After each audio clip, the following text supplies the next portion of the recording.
والذهب للرجال.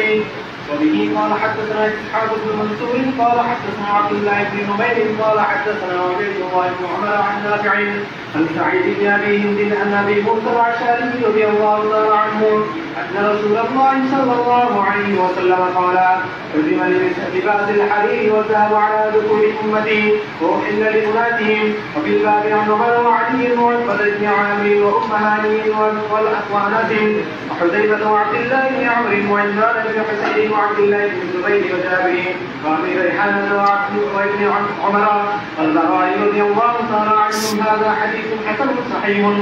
وبه قال حدثنا محمد بن بشار قال حدثنا معاذ بن هشام قال حدثني ابي عن قتادة الشعبي عن سويد بن غفلة عن عمر رضي الله تعالى عنه انه خطب في جابيته فقال لها رسول الله صلى الله عليه وسلم عن الحرير الا موضع اصبعين او 3 او 4. هذا حديث حسن صحيح. باب ما جاء في لبس الحرير في الحرب.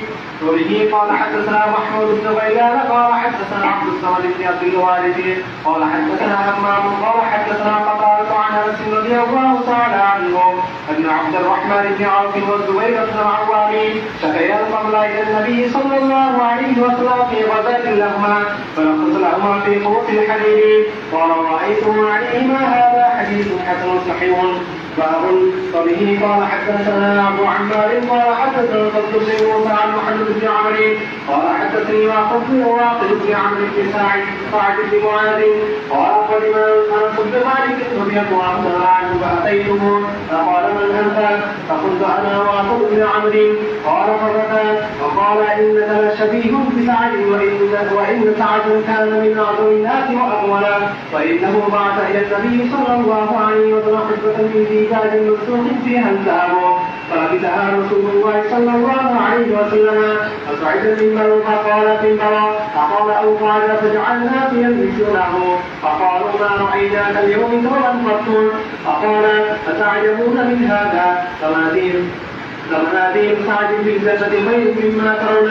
وفي الباب عن اسماء السابقة رضي الله تعالى عنهما. هذا حديث حسن صحيح. باب ما جاء في الرخصة في الثوب الأحمر للرجال. وبه قال حدثنا محمود بن غيلان قال حدثنا وكيع قال حدثنا سفيان بن ابي اسحاق عن البراء رضي الله تعالى عنه وعنه قال ما رايت من ذي همة في حلة حمراء احسن من رسول الله صلى الله عليه وسلم له شعر يبلغ منكبيه وعيش ما بين المنكبين لم يكن في القصير ولا في الطويل. وفي الباب عن جابر بن سمرة فتواتير حيث رضي الله تعالى عنه. هذا حديث حسن صحيح. باب ما جاء في كراهية المعسكر للرجال. وبه قال حدثنا قتيبة قال حدثنا مالك بن عاصم عن نافع عن ابراهيم عبد الله بن حنين عن ابيه مالك رضي الله تعالى عنه قال نهى رسول الله صلى الله عليه وسلم عن لبس الوفي والمعسكر. وفي الباب عن انس وعبد الله بن عمرو رضي الله تعالى عنهم.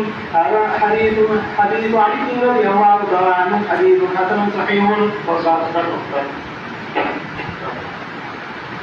তুমি একটা ভুল করেছ, তোমার জন্য তুমি আর 19 বহু বছর জমা 19 বহু বছর কিনে আসো তোমার জন্য।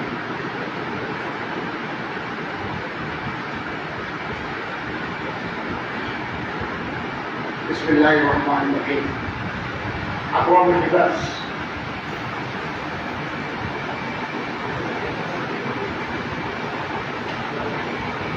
الله رسول الله صلى الله عليه وسلم قال حرم لباس الحرير والذهب على ذكور امتي واحل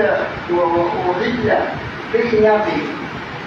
আল্লাহ রাসূল সাল্লাল্লাহু আলাইহি ওয়াসাল্লাম বলেন আমার উম্মতের যারা পুরুষ তাদের জন্য রেশম এবং সোনার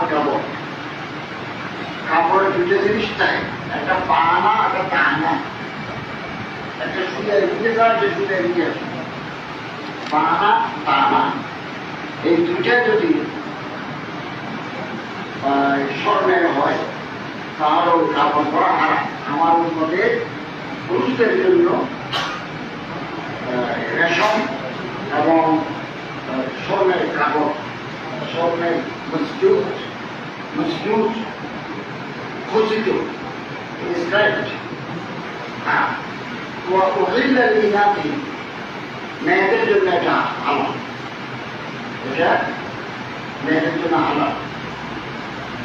أنه خطب بالجاهلية وقال مع رسول الله صلى الله عليه وسلم إلى موصل الطعام أو ثلاثين أو أربعين جاهلية ملك الشام সিরিয়ার একটা গ্রামের নাম। ওখানে নবী সাল্লাল্লাহু আলাইহি ওয়াসাল্লাম ফুরকান ছিলেন ফাতাওয়া, এবং সেখানে বলছেন আমার উম্মতের জন্য যারা পুরুষ রেশমের কাপড় ইল্লা মুহূর্তের উসবুআইন আও সালাতিন আরবাইন 2 আঙ্গুল 3 আঙ্গুল 4 আঙ্গুল পরিমাণ ব্যবহার করতে পারে। যারা প্রমাণ করবুস কিতাব প্রমাণ মকতুব কিতাব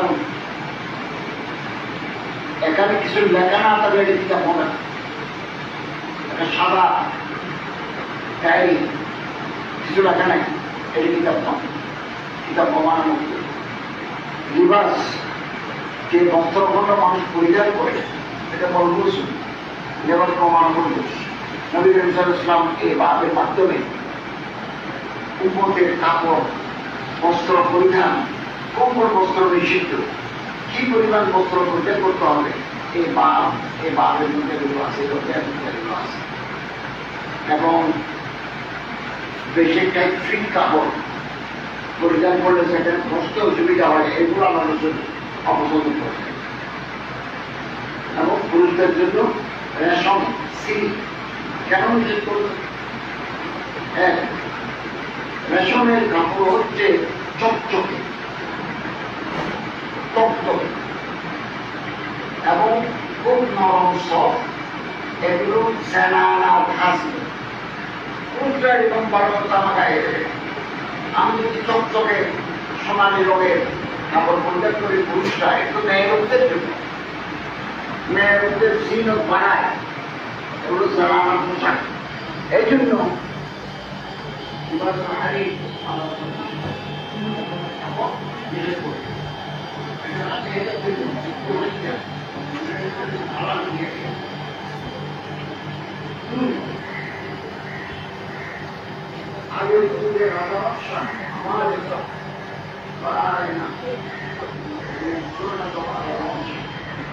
ওনারা বিছানা বসত, ওই শরীর খালি এই সমস্ত নিজেরা কাপড় গায়ে দিত, রেশমের কাপড়, এটা কিবির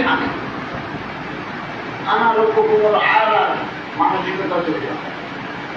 এই সমস্ত কারণে নবী করিম সাল্লাল্লাহু আলাইহি ওয়াসাল্লাম উম্মতে মুহাম্মাদের জন্য রেশমের কাপড়, সোনার কাপড় পরিধান নিষিদ্ধ করেছেন।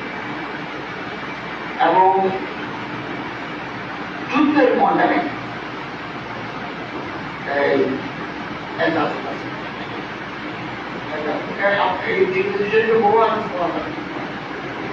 রাতের বেলা অভিযান নিষিদ্ধ, কিতাব নামাজ আছে, কিতাব সিরাত আছে, রাতের বেলা নিষিদ্ধ।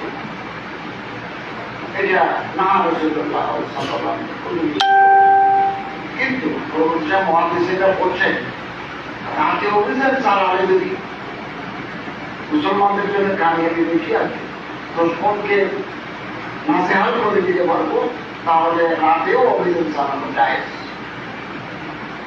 হাদিসের